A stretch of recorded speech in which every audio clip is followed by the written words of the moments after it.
What's up, everybody? We are live at not 6:20 at Waco Work. This is a collide interview with some of the people involved in Waco Restaurant Week, some of the owners of the restaurants or food trucks or things that will be going on there, and we're just getting to know the people behind the product in support of Waco Restaurant Week.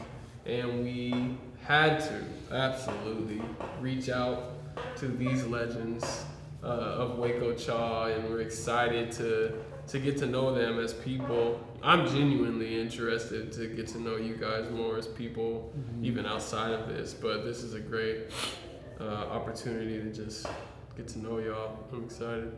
Yeah. So I'm Ryan, and then I'm Michael. Yeah. Hi, I'm Jaja. Devin. Cool. Well, tell us about Waco Cha. What is Waco Cha? Yeah, so we are an organic bubble milk tea company based out of Waco, Texas. And we actually started initially last summer at the farmers market. It's hard to believe it's only been a year at this point. But we started doing the farmers market, and then since then, this past summer, launched our mobile tea truck. Awesome. Which has been like a big hit. I think I missed. Did y'all like cut a ribbon or something like that? Like a grand opening? About 2 months ago. Okay. We're members with the Hispanic Chamber and the African American Chamber. Okay. Oh, So no way. We did a joint Awesome. ribbon cutting ceremony. Yeah. There's quite a lot of people there. Wait, so how did that membership come about? Well, so one of our core values for Waco Cha is to bridge cultures and also diversity.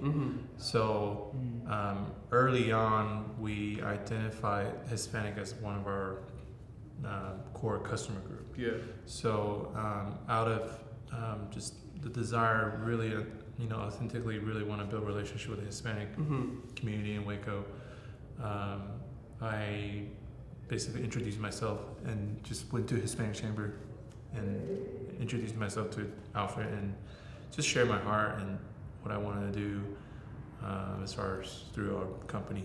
And that's just how we met, and he really became one of my mentors almost. Wow, that's amazing. Yeah, and we always joke there is no Asian American chamber in Central Texas that we're aware of, or at least not in Waco area. Yeah. So we wanted to bridge cultures with more diverse populations, so then that's why we hopped on with both the African American and the Hispanic chambers. Yeah, similar story with Rachel from African American Chamber. Yeah. Wow, that's awesome. Yeah. I had no idea. That is really cool. I love that. That's such a Waco thing. I love that. That's becoming a thing here, where we're just like people are bridging cultures, and we're just becoming. Yeah. And I love that you took the initiative to go shake his hand, go meet him in person. Yeah. It's really cool. So tell us a little bit about who you were before Waco Cha and how that bled into Waco Cha becoming. For me, I taught at Waco SD for the past 4 years. Okay. Right now I'm teaching at Rappaport Academy part-time. Okay. But when I was at Waco SD, I was teaching at University High School. So most of my students were Hispanic. Okay. Hispanic were the majority. And so Waco Cha, my kids were actually part of my inspiration when I started Waco Cha. What happened was I was just in class and mentioned one of the really popular business in town. And my students just looked at me like they'd never heard of it before. I'm like, how do you not know? It's just like right there. Because it's so easily seen and really well known. They said we never heard of it before. Wow. So and I just kept digging, like, why? How do you not know? And I think what I found out was that there's basically certain places my students would never go to, and they have this impression of this is the other side. We don't go there. So. Well, ultimately, they said it's because they felt like they couldn't really belong, that they couldn't really feel welcomed there. It's not that they could not afford to go there, it's just that their family majority are like Spanish speaking only would feel unwelcomed or not belonged. And we really resonate with that because both of us have immigrant backgrounds, have lived overseas, are children of Chinese and Taiwanese immigrants. And so we've spent majority of our childhood and our lives trying to figure out how to navigate culture and how to navigate being in America and not really ever truly seen as American, but also figuring out like what does community look like for us as we get older and people still see us as foreign. It's funny. I was in a conversation yesterday with there were like four Christian people, and they were talking about a story of some guy that was living in another country, and he was telling stories about Muslim background believers, and the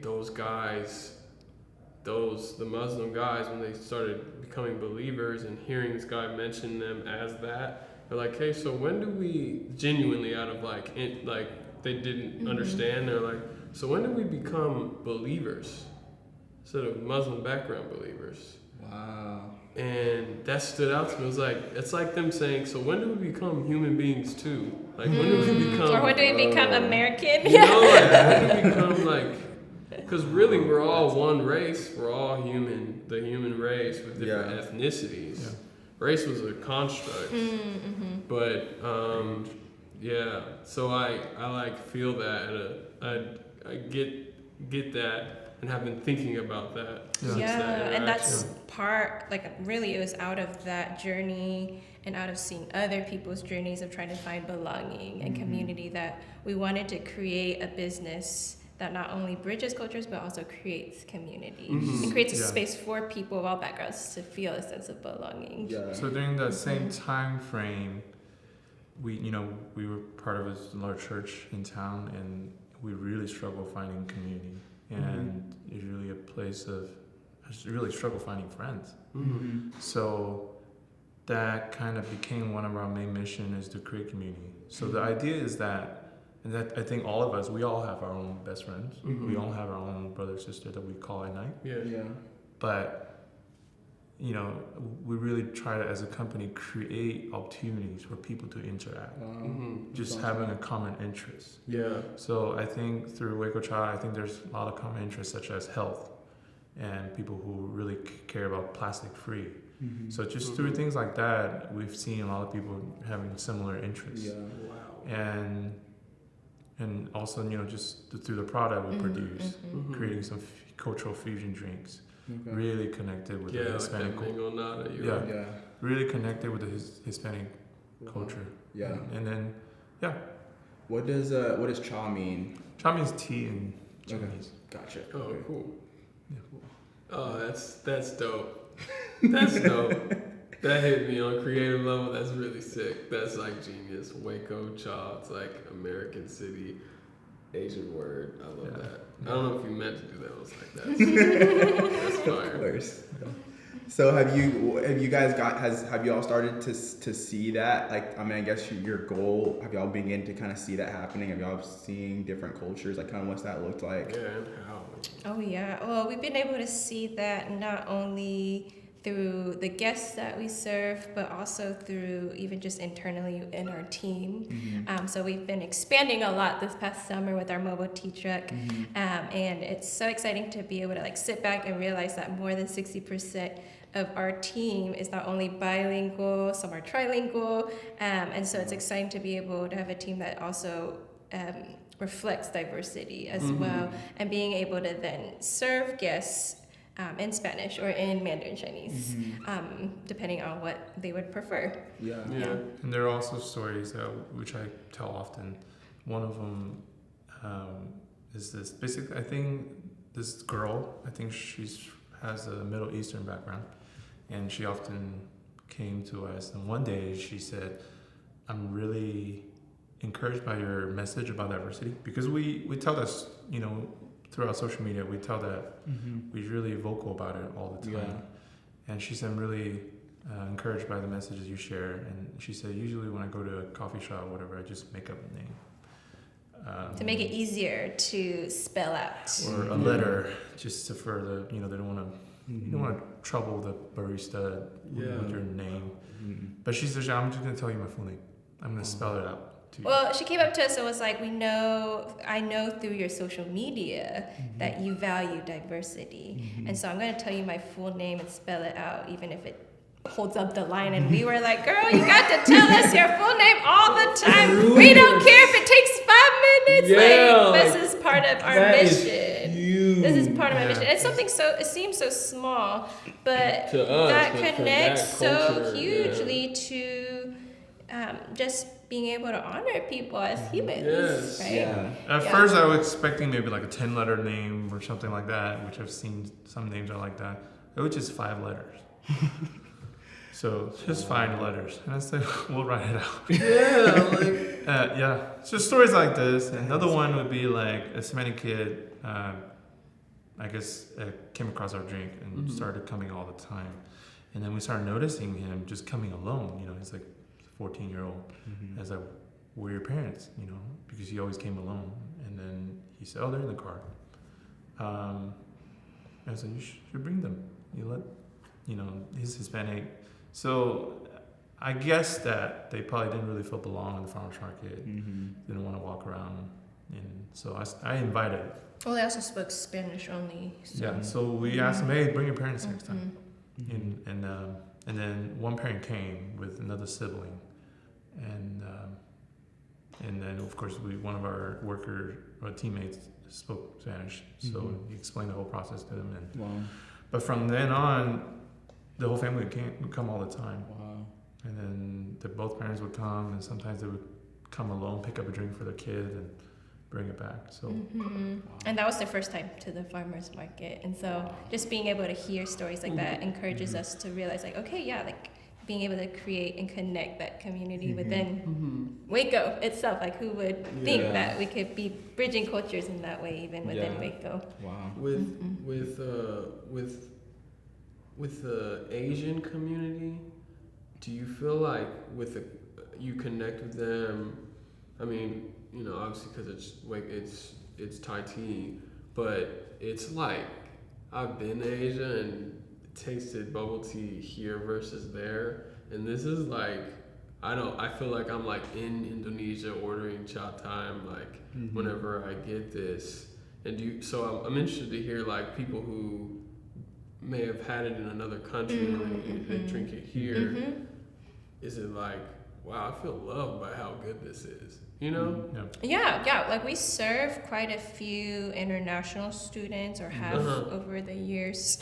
And they love, not only do I love the tea because I've lived overseas in Taiwan, and Taiwan is where boba milk tea actually comes from. And so especially like the Taiwanese students, to be able to have like authentic tea is so huge for them. Because there's just a lot of times where we feel homesick, and even I just today was thinking about how much I miss living overseas. And so for a lot of the students, they love being able to just experience a little bit, just a tiny bit of their own home culture here in Waco, and that's part of why we wanted to bring that here too, to just offer more diverse food and drink options. Is it in y'all's is it a goal for you guys to have like a brick and mortar like location, or y'all kind of want to stay mobile, or kind of what's that look like? Yeah, the end goal is to grow and to continue expanding. So in order to grow and expand, we can't sadly be in a mobile tea truck forever.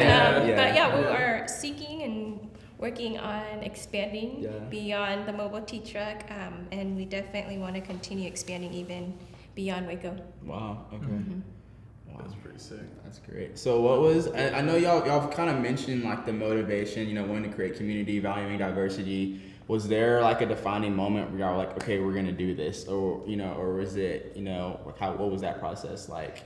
Yeah, well, we actually were waitlisted when we applied to the farmers market actually over 2 years ago, so back in 2017. And so at that point, I personally just kind of was like, oh, well, I guess that's not meant to be. But Devin still continued thinking about it constantly. Like he'd be making boba tea like every day and be like, try this. and then finally, so a year later, we heard back from the farmers market management or the leadership team, and they were like, hey, we have your application, would you reconsider reapplying? We want to expand more diverse options in the farmers market. And I had totally forgotten about it for a year.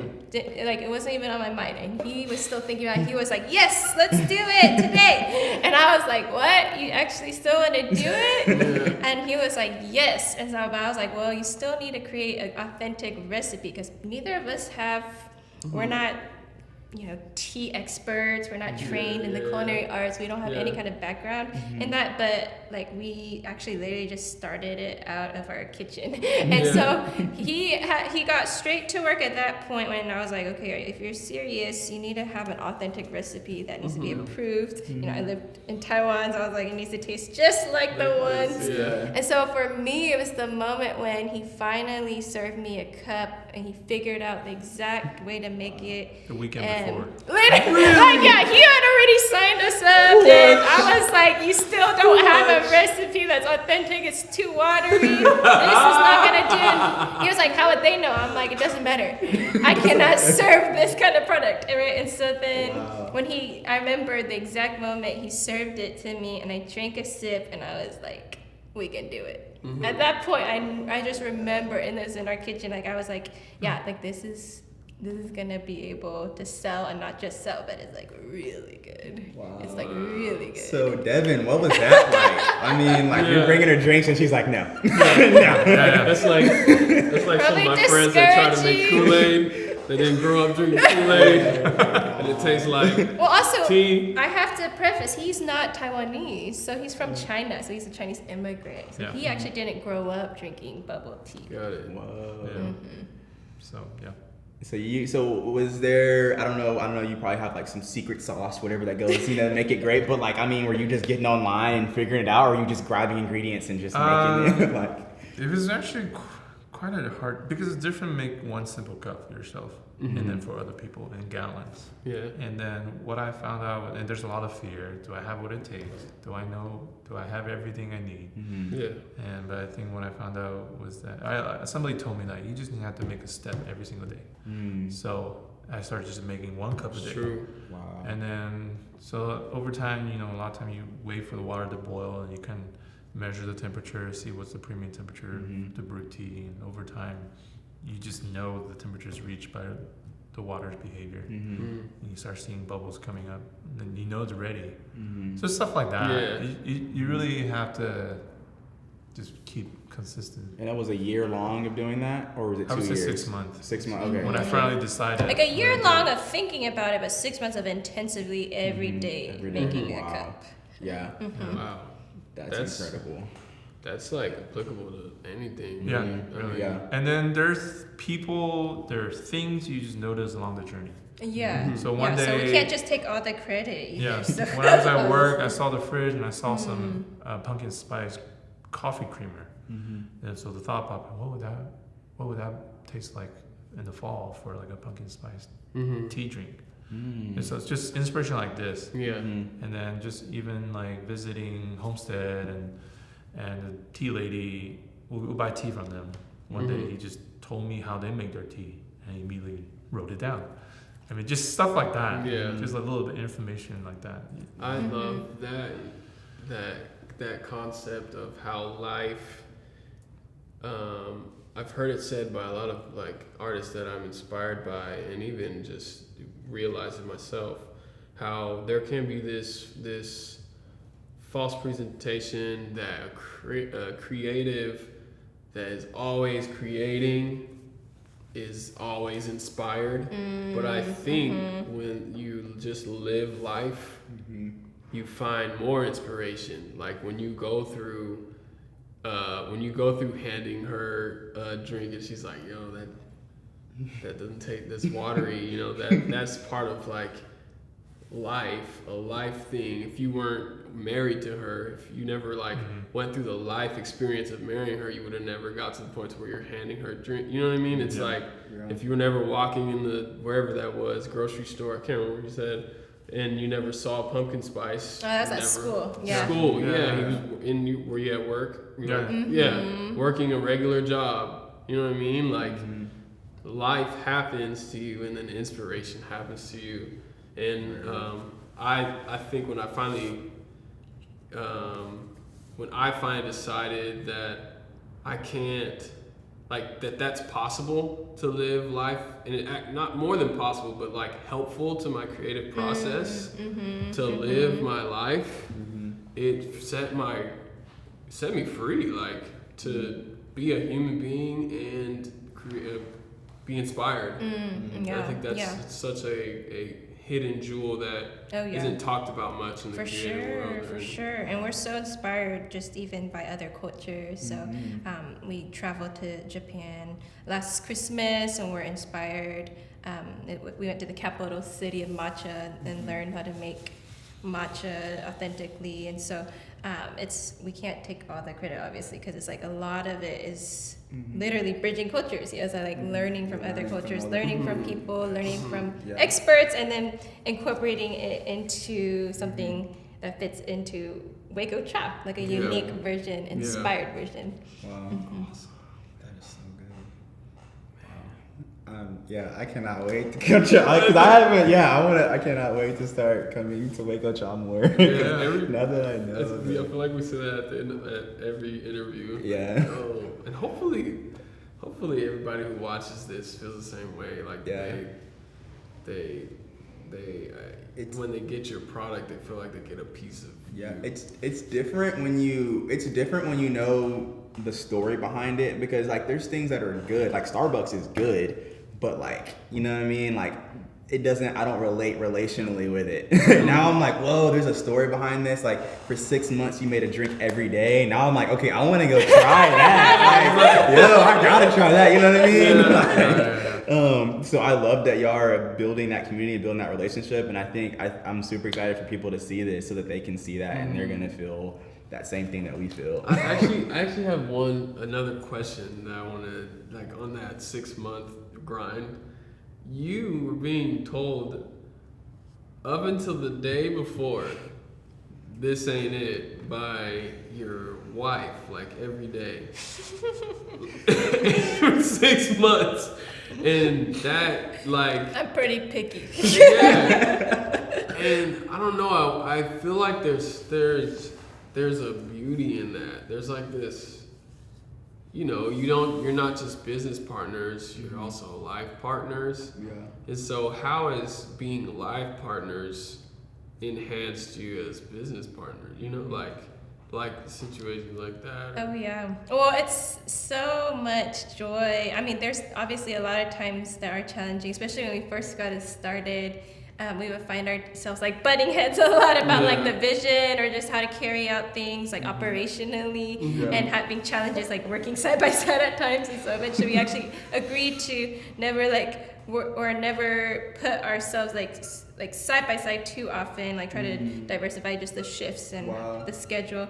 But ultimately, I think also being married and also having similar kind of cultures with family living overseas is a huge part of why we created a business. And it's just like we see our culture and our family unit, the two of us, as we see Waco Cha as an overflow of our family, really, that we are extending hospitality to others. Because really how we started out was just inviting people over to our house for tea, for food, to get to know people, and then eventually realizing like, oh, this is something that can be greater than just within our home, that we can actually create this community outside through a business as well. That's weird. And you feel like you've grown, like if you flip like how being business partners affected your life partnership, you feel like that has grown your marriage in a way? I think so, yeah. I mean, if I was to sit back and reflect, like I don't ever think that it's like a negative thing to our marriage, like because we are seeking, we have a shared goal, like shared vision. We're a team. Obviously there's conflicts. It's not that we're like a perfect couple. There's like no conflicts or anything like that. There's definitely the challenges, ups and downs, disagreements or different views. But I think all of it gives us a greater kind of vision, greater reason to continue having a purpose in life beyond just ourselves. Like we have always been the type of people who don't just want to be married to each other and then just like keep to ourselves. I think both of us would say, our value of hospitality has led us to want to always invite others in. Yeah, that's amazing. Yeah. That's good. Yeah. How are we on time? Okay, cool. Well, sweet. I mean, unless y'all have any anything you wanna last words you wanna say. Last words. Any last words? So ominous. Yeah. Anything you wish that people would know before we. Well, we also have the dumpling night, we host a few events. So one of them is the board game night, where people bring their own board game for members only. So our members basically, they become members. Well, we're still figuring out whether we want to continue or not. But they become member by purchasing one of those mason jar set with the metal straw and stuff. And there's like a member only events free for them. Yeah. And then they get to bring their own board games and just play board game with random people. So the first one we've hosted, there was like 60 people. And that was really good. And another one was the dumpling night, where we teach. I mean, all this came from like just our overflow was hospitality, of wanting people, invite people in. Yeah. So the dumpling night is just kind of like several of these big tables, and people gather around and they fold dumplings. We teach them how to fold, how to prep it, and then we eat it together. Man, that's awesome. And the tickets get sold out within like 2 hours. 30 something. What? It gets sold out and people wait for it and people make alarm for it and stuff like that. Well, we also only offer the dumpling nights quarterly, so creates it's a very demand for limited it. opportunities. So. And then we found out a couple of weeks ago, like 2 of our members actually kind of like met, and then as a common interest, and just started like dating. That's awesome. So. Creating community. Saying single ladies. Waco Cha membership. That's so innovative. That is. Like, I've never heard of a food truck doing something like that. That's so fire. It's just that sense of belonging. Yeah, it's your. And then I think, not to brag or anything, like, I don't know any business that gets as many reposts as we do on Instagram. People just tag our product, we repost. True, yeah, you're like, don't even need to post. I really don't need to post ever. It helps me. Well, on Instagram, I never talk about my product. I never talk about it. I never talk about how good it is. We just focus on the mission. I'm always telling the story. Yeah, so values, I would say, especially for entrepreneurs or people who are wanting to start a business, that the values is so key and crucial to your business. Not that you don't need to neglect your product, but it's not just about the product. That it's really about the mission and values, and that's what really drives the business forward, and what compels others to be part of your story, to be part of your journey. Other than like posting posts about the new drink coming up, introduce it. We don't ever write about it. So we just keep talking about the story, the same mission and core value on repeat. And then, we're not like business minded, we don't have a background in it. But then people minded. But then I realized I train up a bunch of brand evangelists. Wow. Basically. That's pretty evangelist. I'm using that word. You need to patent that, man. You need to copyright that. Because like I'm almost like sharing the good news through a product. Yeah. And then I kind of engage them by having a community. Yeah. And then I forecast a sense of like the future with them. And then I realized this is why. At first I wondered, like, why do people keep posting us, like tagging us, and then we just repost. At first, repost. But then I realized, why do people keep doing this? Because I started wondering, why do they behave like this? And I realized, because I trained up these. Dang. Wow. I know we need to wrap up, but I want to say that y'all are reproducing kingdom. Yeah.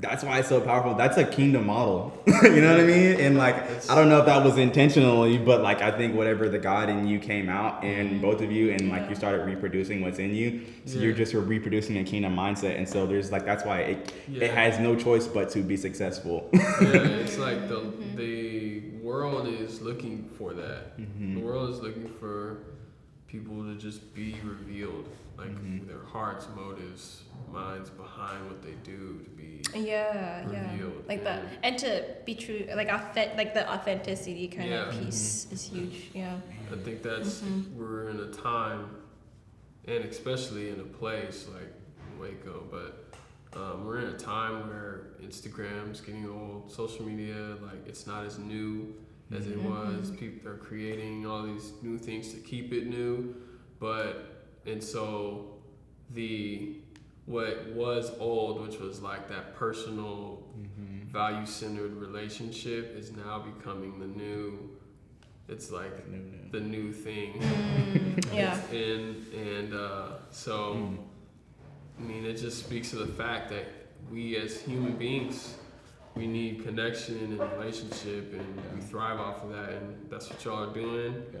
So I don't see that failing ever. So I feel like on behalf of like Collide and probably Waco too, like thank you guys for Waco Cha. Thank you for being you, because it's impacting all of us in a positive way. And so I can't stress that enough. Like, don't stop. Just keep going. Thank you. Don't stop. That's awesome. Yeah. Well, cool, man. Well, you heard it here. Maybe second or third, because I got all the brand evangelist thing going on. But I just want to share it with you. Yeah. So, hope y'all enjoyed this time. We definitely enjoyed it. Yeah. These are awesome people. Waco Cha. It's in Waco, Texas. It'll probably blow up throughout the state, maybe the country, hopefully. The world. And we really believe the world needs these people. These what they're doing, these their values. So, thanks for tuning in. Love y'all. Signing out.